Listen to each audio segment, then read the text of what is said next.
Sa isang bansang napapaligiran ng dagat, puno ng bundok at dinadalaw ng mahigit 20 bagyo kada taon, iisang bagay ang hindi nawawala, ang matinding init.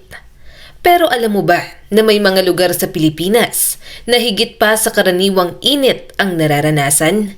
Mga lugar kung saan umaabot sa 40 hanggang 45 degrees Celsius ang heat index. Init na kayang magpahilo, magpatuyo ng lupa, at magpabago ng pamumuhay ng mga tao. Sa videong ito, alamin natin ang mga pinakamainit na lugar sa Pilipinas. Saan sila matatagpuan? Kailan pinakamatindi ang init? Bakit sila sobrang mainit? At paano nabubuhay ang mga tao roon? Kaya mga ka-amazing, simulan na natin. Dagupan City. Ang average na temperatura ay umaabot ng 32 to 35 degrees Celsius. Ang heat index ay 38 to 42 degrees Celsius naman. Ang pinakamainit na buwan, Abril at Mayo.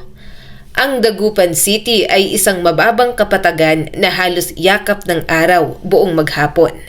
Kapag sumapit ang tag-init, hindi lang simpleng init ang mararamdaman mo.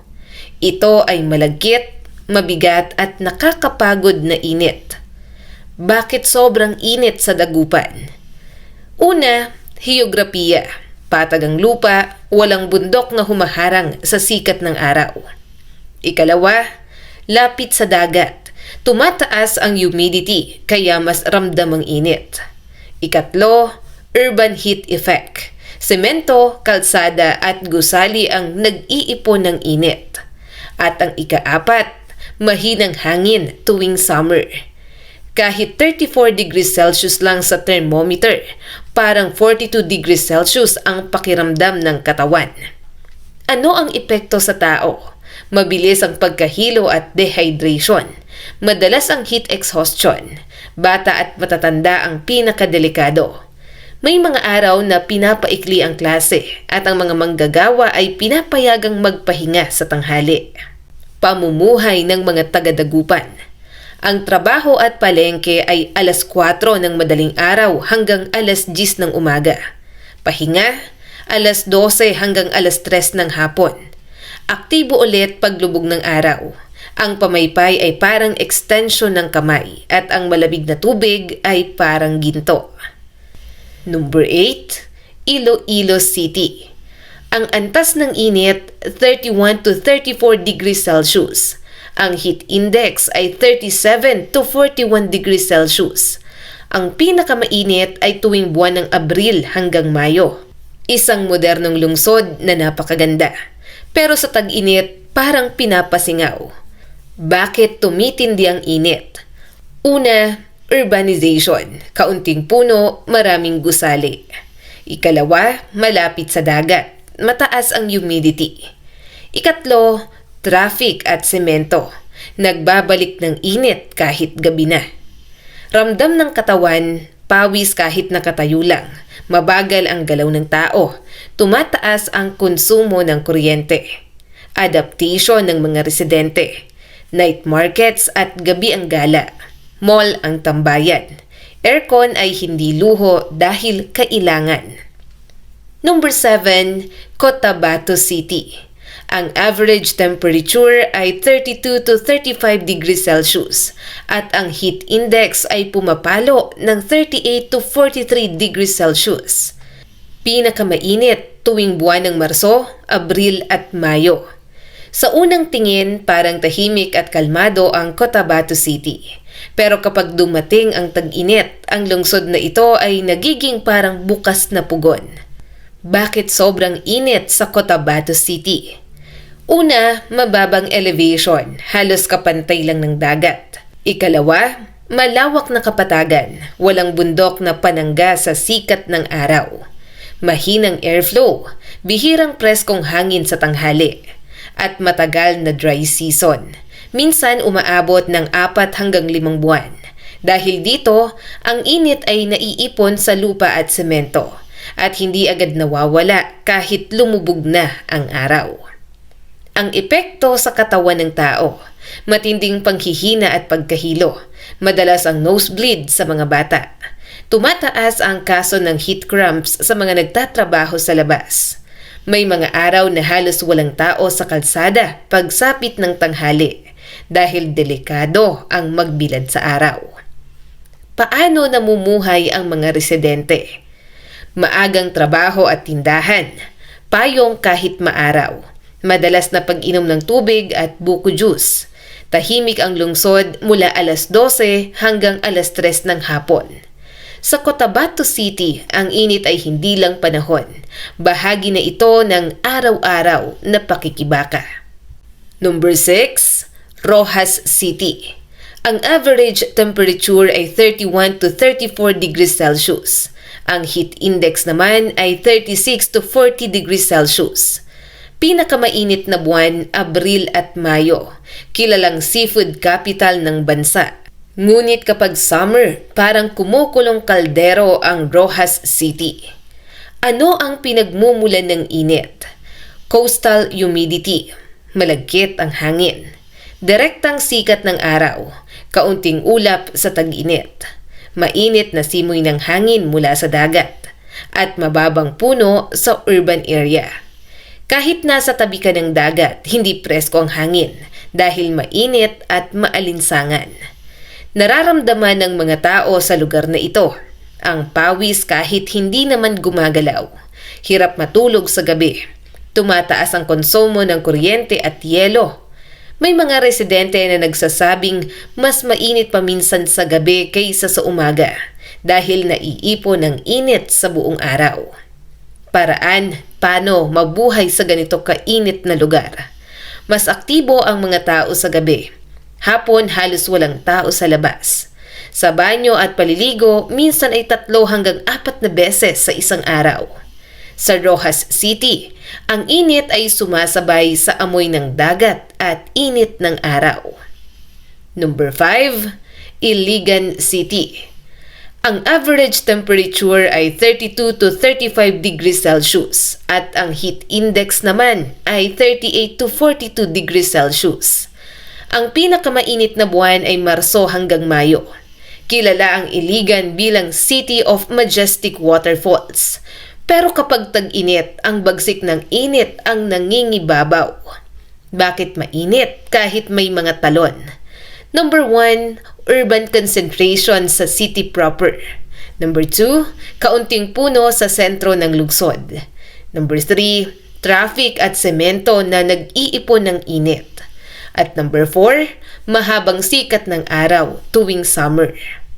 Kahit may waterfalls sa paligid, hindi nito naaabot ang city center, kaya nananatiling mainit ang hangin. Ano ang epekto sa mga residente? Mabilis mapagod kahit maikling lakad. Mataas ang benta ng malamig na inumin. Madalas ang reklamo ng hilo at dehydration. Ano ang buhay sa Iligan kapag tag-init? Una, umbrella plus bimpo combo. Maagang uwian sa opisina, nighttime activities ang mas buhay. Sa Iligan City, ramdam mo ang kontradiksyon. Lungsod ng tubig pero binabanatan ng matinding init.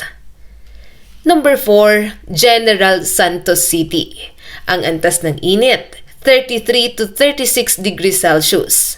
At ang heat index ay pumapalo ng 39 to 44 degrees Celsius. Ang pinakamainit na buwan ay Marso hanggang Mayo. Ang General Santos City o Gensan ay kilala bilang tuna capital of the Philippines. Ngunit sa tag-init, mas nangingibabaw ang titulo nito na isa sa pinakamainit na lungsod sa Mindanao. Bakit sobrang init sa Gensan? Una, mababang elevation at malawak na kapatagan. Mahabang sikat ng araw dahil bihira ang ulap. Urban heat island effect mula sa kalsada at pabrika. At ang panghuli, limitadong preskong hangin kahit malapit sa dagat. Kapag tanghali, ang init ay parang humahampas sa mukha at ang hangin mismo ay mainit at hindi presko. Ano ang epekto nito sa mga tao? Madalas ang heat fatigue sa mga manggagawa. Tumataas ang kaso ng dehydration. May mga oras na inihihinto ang outdoor work. Pamumuhay sa Gensan. Trabaho sa umaga at hapon. Tanghali ay pahinga. Tubig at yelo ay laging baon. Sa Gensan, ang init ay bahagi ng disiplina sa pang-araw-araw na buhay. Number 3, San Jose.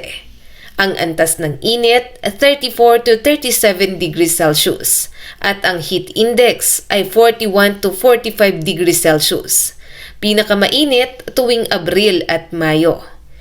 Tahimik sa mapa, ngunit kilabot sa init. Ganito ilarawan ang San Jose Occidental Mindoro. Ayon sa siyentipikong paliwanag, rain shadow effect ng mga bundok, kakaunting ulan sa tag-init at direktang sikat ng araw sa malawak na lupain.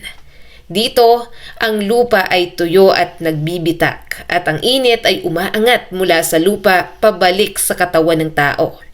Ano ang mga nararanasan sa lugar na ito? Madaling mauhaw kahit nakapahinga.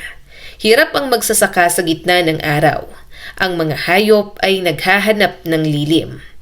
Ang buhay sa San Jose, maagang pupunta sa bukid para maagang makauwi. Pahinga sa ilalim ng puno, gabi ang buhay ng komunidad.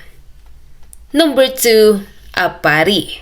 Ang antas ng init, 34 to 37 degrees Celsius at ang heat index ay pumapalo ng 42 to 45 degrees Celsius. Pinakamainit tuwing buwan ng Marso hanggang Mayo.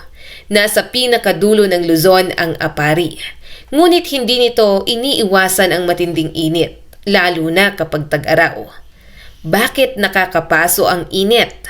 Number 1, coastal plus mababang kapatagan. 2, reflected heat mula sa lupa at tubig. 3, mahinang ulap at ulan sa peak summer. May mga araw na ang init ay tila walang hanggan at kahit ang hangin ay parang mula sa blower. Ano ang epekto sa katawan? Mataas ang risk ng heat stroke. Bata at mangingisda ang pinakaapektado. Maagang nagsasara ang mga tindahan. Pamumuhay ng mga taga-Apari. Maagang pangingisda, tanghali ay pahinga. Gabi ang gawain ng komunidad. Number 1, Tuguegarao City. Antas ng init ay pinakamatindi. Ang temperatura ay 35 to 38 degrees Celsius. Pero ang heat index ay umaabot ng 45 degrees Celsius pataas. Pinakamainit tuwing buwan ng Marso, Abril at Mayo. Eto na, walang dudang hari ng init sa Pilipinas ang Tuguegarao City. Bakit ito ang pinakamainit? Nakakulong sa Cagayan Valley, napapaligiran ng bundok, kaunting hangin, mahabang dry season. Ang lungsod ay parang higanteng kawali, pinapainit ng araw at hindi agad pinapalabas ang init. Mga record at katotohanan, paulit-ulit na pinakamataas na heat index sa Pilipinas. Mas mainit pa minsan kaysa sa ilang disyerto. Asphalt at kalsada ay halos hindi malakaran sa tanghali. Buhay sa Tuguegarao. Walang tao sa kalsada tuwing tanghali. Payong, bimpo at tubig ay survival tools. Ang aircon ay hindi luho kundi pangangailangan. Sa Tuguegarao, ang init ay hindi lang panahon. Ito ay hamon sa araw-araw na buhay. 33 to 36 degrees Celsius. Ang heat index ay umaabot ng 45 degrees Celsius. Pinakamainit, Marso hanggang Mayo. Kung may titulo na impyerno sa Pilipinas, madalas Tuguegarao ang binabanggit. Ang siyentipikong paliwanag, ang Tuguegarao ay nasa gitna ng Cagayan Valley na napapaligiran ng Sierra Madre, Cordillera Mountain Range. Dahil dito, nakukulong ang init. Parang nasa malaking kawali ang buong lungsod.